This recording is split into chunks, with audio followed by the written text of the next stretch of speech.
So do you make people feel important? One of the strongest human motivations is the feeling of importance. We want to feel that we're important, we're significant. In fact, it's been shown that it is stronger than the need for love, because once love's satisfied, then you don't have the need for it anymore.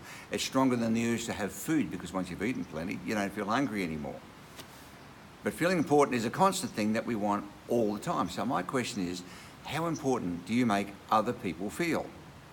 Now, the desire to feel important is so strong, it'll make us buy designer clothes, fancy cars, go on big holidays and join gangs, have tattoos so we can identify and be significant with another group. That's how strong it is. So if from today, for 30 days, if you practice with every person you meet, making them feel important, even about small things, by saying, you did that well, that's a great job, that's important what you did, I appreciate what you did or what you said. Do it for 30 days and people will feel significant and important about you. They want to say yes to your ideas, to your proposals, to your love.